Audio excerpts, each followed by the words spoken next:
नमस्कार दोस्तों, आप सभी का स्वागत है हमारी नई वीडियो में। आज हम 2020 का क्वेश्चन पेपर सॉल्व करेंगे जो कि उत्तराखंड बीएड एंट्रेंस एग्जाम का है। इससे पहले हमने 2018 और 2019 के क्वेश्चन पेपर आपको सॉल्व करा दिए। तो अगर आपने अभी तक वो वीडियो नहीं देखी है तो हमारे चैनल पे विजिट करिए और वीडियो देखिए। और एक डाउट आप सभी लोगों का होगा कि इस बार बीएड एंट्रेंस के फॉर्म नहीं आए कंबाइंड एंट्रेंस एग्जाम के। बेसिकली अभी तक तो फॉर्म फिल हो जाते हैं और एग्जाम डेट भी आने वाली होती। तो देखिए दोस्तों, अभी पूरी की पूरी संभावना है कि फॉर्म आएंगे। ऐसा हो सकता है कुछ चेंजेस हो इसलिए डिले हो रहा हो। मुझे भी एग्जाम देना है, लेकिन आप लोग अगर इस कंपटीशन की मार्केट में उतर ही रहे हैं तो आपको धैर्य रखना होगा और अपने काम को करते रहना पड़ेगा। बिना ये देखे कि कब कौन से फॉर्म आ रहे हैं, आपको तैयारी करते रहनी पड़ेगी। और अगर आप गवर्नमेंट एग्जाम दे रहे हैं और कंपटीशन की फील्ड में उतर ही रहे हैं तो चीजों को डीपली पढ़ना शुरू करिए। सिर्फ फैक्ट पढ़ने से कुछ नहीं होगा। मैंने भी अपना 1-2 साल वेस्ट कर दिया इधर से उधर, बस फैक्ट नोट डाउन करके कॉपियां भरने में और पढ़ने में। लेकिन चीजों को डीपली पढ़ना बहुत जरूरी है, इसलिए कुछ हो पाएगा। तो मैंने भी डीपली पढ़ना स्टार्ट कर दिया है। अभी मैं पॉलिटी और ज्योग्राफी को डीपली पढ़ रही हूँ और धीरे धीरे आप लोगों के संग शेयर भी करूंगी। और अभी मेरा उत्तराखंड में जो ये पटवारी वाला एग्जाम है, वीडियो वाला 27 सितंबर को जो होने वाला है, वो भी है। तो चीजों को धीरे धीरे और डीपली पढ़ने की कोशिश कर रही हूँ और आप लोगों के संग भी शेयर करूंगी कि मैंने कैसे इतना सारा कंटेंट को कम फॉर्मेट में 1 या 2 पेज में करके रख लिया है। और अब मैं उसी को रिवाइज करूंगी। पहले मैंने इतनी मोटी मोटी कॉपियां बिल्कुल भर दी थी, तो लिख लिख के नोट्स बना के, लेकिन चीजें माइंड में सेट नहीं हो रही थी क्योंकि फैक्ट इतने सारे हैं। आप लोग अगर लिखना शुरू करोगे तो इतनी सारी अलग अलग वीडियोस हैं यूट्यूब पे और फैक्ट बेस्ड भी इतनी सारी बनते रहती है।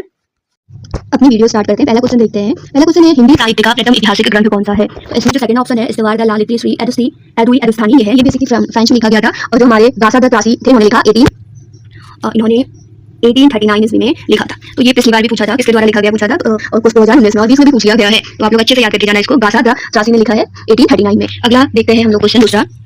इसमें पूछा है, आचार्य हजारी प्रसाद द्विवेदी जी द्वारा लिखे गए ग्रंथ का नाम बताइए। तो इन्होंने ऑप्शन नंबर बी बिल्कुल ठीक है, हजारी प्रसाद द्विवेदी जी ने हिंदी साहित्य की भूमिका लिखा था। Option B. ऑप्शन सी ने बोल रहा है कि हिंदी साहित्य का वैज्ञानिक इतिहास। ऑप्शन सी आपको बोल रहा है हिंदी साहित्य का वैज्ञानिक इतिहास। तो अगर हम वैज्ञानिक इतिहास की बात करें ना, तो ये हमारा हिंदी साहित्य का वैज्ञानिक इतिहास है, ये रामचंद्र शुक्ल द्वारा लिखा गया था। तो आप लोग इस तरह से ऑप्शंस को भी एलिमिनेट करने की कोशिश करिए, मतलब ऑप्शन से भी देखिए कि और क्या क्वेश्चंस बन सकते हैं। रामचंद्र शुक्ल द्वारा लिखा गया है कौन सा? हिंदी साहित्य का वैज्ञानिक इतिहास।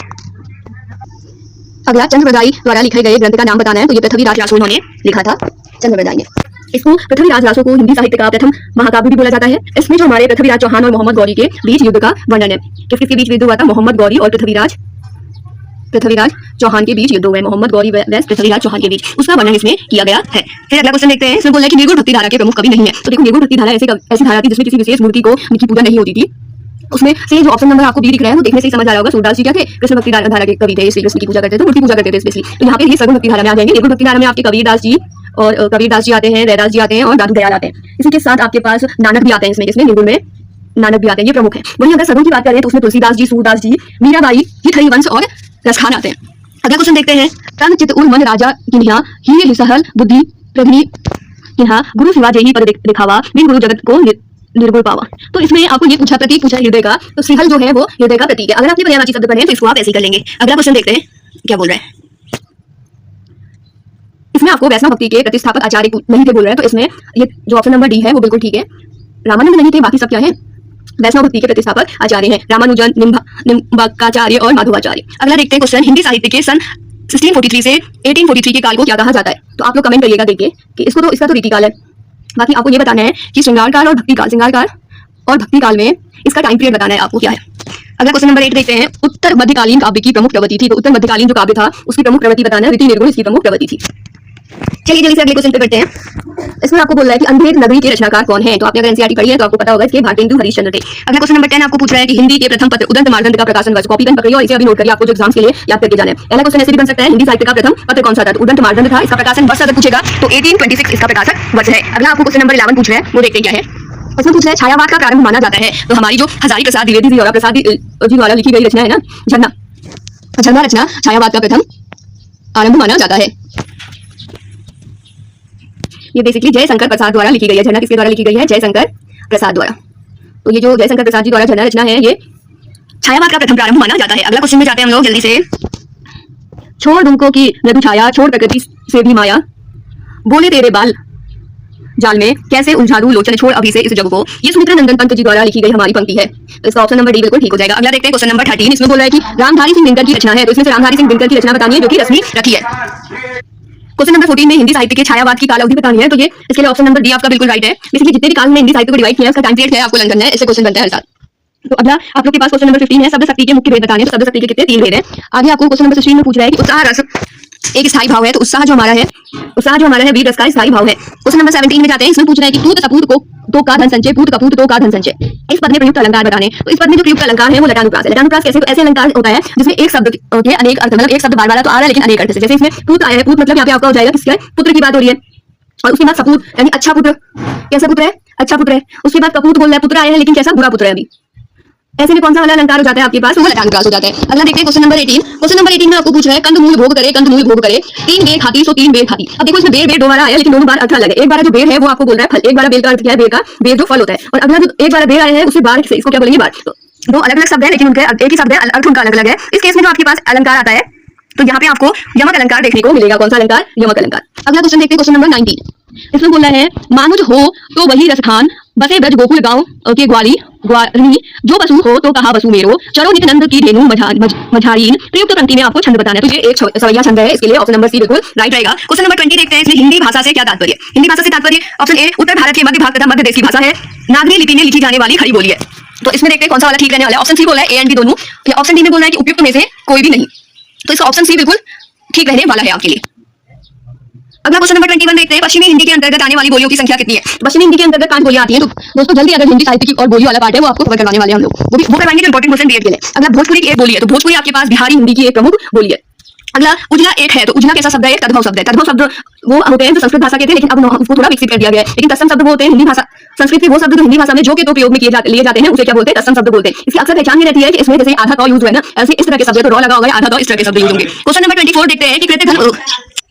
क्वेश्चन नंबर 24 इसमें बोला है कृतघ्न उसे कहा जाता है। तो कृतघ्न उसे कहते हैं जो किए गए उपकार को नहीं मानता है, कृतज्ञ उसे बोलते हैं जो किए गए उपकार को मानता है। क्वेश्चन नंबर 25 संविधान द्वारा हिंदी को राजभाषा का पद प्रदान किया गया। तो 14 सितंबर 1949 को इसे क्या किया गया, हिंदी को राजभाषा का दर्जा दिया गया। ध्यान रखिए हिंदी एक राजभाषा है, राष्ट्रभाषा नहीं है। इससे भी क्वेश्चन बनता है कि राजभाषा है कि राष्ट्रभाषा है, बच्चे अक्सर गलत करते हैं। क्वेश्चन नंबर 26 देखते हैं। यहाँ पे आपको इस पूरे के पूरे क्वेश्चन में 26 से 29 तक आपको बोल रहा है कि यहाँ पे मुहावरे लिखने हैं आप लोगों को। देखिए यहाँ पे बोला गया कि मुहावरे के अर्थ बताने। पहला 26 क्वेश्चन है आकाश कुसुम होना। आकाश कुसुम होना का आपको क्या बताना है, अर्थ बताना है। आकाश कुसुम होना यानी असंभव बात होना, ऐसी बात जिसकी आपने सोचा भी नहीं था, ऐसी बात जो होगी तो असंभव बात हो गई, उसे क्या बोलेंगे, आकाश कुसुम होना। अगला क्वेश्चन देखते हैं क्वेश्चन नंबर 25। इसमें आपको बोल रहे हैं कि बहती गंगा में हाथ धोना, यानी आपको एक अच्छा सा अवसर मिला, आपने उसका लाभ उठा दिया, बहती गंगा में क्या कर दिया आपने, हाथ धो दिया। तो इसका ऑप्शन नंबर डी बिल्कुल ठीक हो जाएगा। अगला 28 बोल रहा है कि दशरथ का वचन, यानी दशरथ का वचन मतलब एक अटल प्रतिज्ञा, ऐसी प्रतिज्ञा को क्या बोलेंगे, अटल प्रतिज्ञा। आपने भी अटल प्रतिज्ञा ले रखी कि हाँ मुझे इस बार बीएड करना है, एंट्रेंस क्वालीफाई करना है, इस तरह से जिस तरह से दशरथ के वचन थे, अटल प्रतिज्ञा। 29 है कपास उठना, यानी व्यर्थ का कार्य करना। कपास उठना का मतलब होता है व्यर्थ का कार्य करना। अब अगला देखते हैं 30 से 31 तक के क्वेश्चन। इसमें क्या करना है, नीचे दिए गए वाक्य खंड दिए गए हैं आपको, इसमें 4 वैकल्पिक शब्द के लिए आपको एक अर्थ बताना। वाक्यांश के लिए एक शब्द से क्वेश्चन है। ये टॉपिक आपको मैंने तैयार करवा दिया, इसकी वीडियो यूट्यूब पे आपको मिलेगी हमारे चैनल पे। इसमें बोला है 30 क्वेश्चन में कार्य को नए ढंग से करने की पद्धति को क्या बोलते हैं। अगर आप कोई कार्य को नए ढंग से कर रहे हैं तो आप सीधे से ऐसे भी बोल सकते हैं ना, कार्य को नए ढंग से करना, इतना बड़ा ना बोल के आधुनिकीकरण कर रहे हैं, आधुनिकीकरण कर रहे हैं, इसका आंसर क्या हो जाएगा, आधुनिकीकरण हो जाएगा। अगला 31 वाला क्वेश्चन देखते हैं। इसमें बोल रहे हैं कि वह स्थान जो पृथ्वी चंद्रमा सूर्य आदि के मध्य में स्थित हो, तो ऐसे स्थान को क्या बोलेंगे, 4 ऑप्शन से देखिए कौन सा वाला राइट होगा। तो ए बिल्कुल राइट होगा, अंतरिक्ष बोलेंगे। अगला क्वेश्चन 22 से और 33 वाला क्वेश्चन, इसमें आपको क्या करना है, शब्द के भावार्थ रूप में 4 विकल्प आपको शब्द दे रखे हैं और उसका आपको एक तरह से अर्थ बताना है। तो क्वेश्चन नंबर 22 जिज्ञासा है, इसको बोलेंगे जानने की इच्छा, जिज्ञासा। 33 आपके लिए है गंतव्य। गंतव्य यानी लक्ष्य जहां जाना हो, जैसे आपने एक अपना गंतव्य रखा है कि मुझे यहाँ पे जाना है भविष्य में, वैसे ही लक्ष्य जहां आपको जाना है उसको गंतव्य बोलेंगे। अगला क्वेश्चन 24 से 36 देखते हैं कौन से हैं। तो 34 से आपके पास 36 में पर्यायवाची शब्द यहाँ पे दे रखे, तो आपको पर्यायवाची शब्द भी पढ़ के जाने हैं। इसमें 34 में बोल रहा है केतु। केतु बोलेंगे केतु पताका, केतु किसका पर्यायवाची होता है, तो पताका का पर्यायवाची होता है। अगला क्वेश्चन नंबर 35 में गति का पर्यायवाची पूछा है, तो गति का होगा चाल। कनिष्ठ का होता है छोटा, तो कनिष्ठ का पर्यायवाची क्या होता है, छोटा। अगला क्वेश्चन देखते हैं हम 37 वाला। नीचे निम्नलिखित, इसमें क्या बोला देखो 37 और 38 में निम्नलिखित 4 शब्दों के समूह है, प्रत्येक में 3 शब्द पर्यायवाची है और एक बेमेल शब्द है। तो यार ये तो विपिन और ये कांतर कानन ये सब क्या है, वन के पर्यायवाची होते हैं। लेकिन ये कांता जो ऑप्शन नंबर ए है ये कोई पर्यायवाची नहीं है, बाकी सब किसके पर्यायवाची है, वन के। कौन कौन से, ये ABC, विपिन, कानन, ये सारे। 38 में जो आपको दे रखा है लौ, दीपशिका, लग्न और लपट, तो इसमें जो सी है वो बिल्कुल ठीक हो जाएगा। लग्न एक क्या है, बेमेल शब्द है, बाकी लौ हो गया और आपके पास दीपशिका हो गया, लपट हो गया, ये एक ही तरह के पर्यायवाची शब्द है। बाकी 39 वाला देखते हैं, आपको इसमें विलोम शब्द बताना है। अनिवार्य का क्या विलोम होगा, देखिए ऑप्शंस में, तो इसका होगा वैकल्पिक, ऑप्शनल। और अगला बोल रहा है उन्मूलन, उन्मूलन का विलोम होगा रोपण, और निग्न का होगा वंग। अगला क्वेश्चन देखते हैं, शुद्ध वर्तनी से आ रखे हैं, तो ये क्वेश्चन तो अक्सर आते हैं, पर्यायवाची हो गया, शुद्ध वर्तनी हो गया, ऐसे ही आपका पेपर बनने वाला है इजी सा। तो इसमें देखो कौन कौन से पूछे गए हैं, ये जो शब्द है इसमें ऑप्शन नंबर बी है सही, और इसमें घनिष्ठ, और इसमें देखते हैं डी वाले में ये हो गया आपके शुद्ध शुद्धि शब्द वाले। कितने 3 क्वेश्चन इससे भी आ रखे हैं, तो तैयार करके चलिए वाले पार्ट को भी, हर एक क्वेश्चन पेपर्स के एक साथ नोट करिए और फिर तैयार करिए। आगे देखते हैं 45 में, इसमें क्या पूछ रहे हैं, अलंकार उसमें बताना, लाइन से रखिए और सही अलंकार बताना है। उदित उदयगिरी मंच पर रघुबर बाल पतंग, तो इसमें कैसा अलंकार है, यहाँ पे उपमा अलंकार है।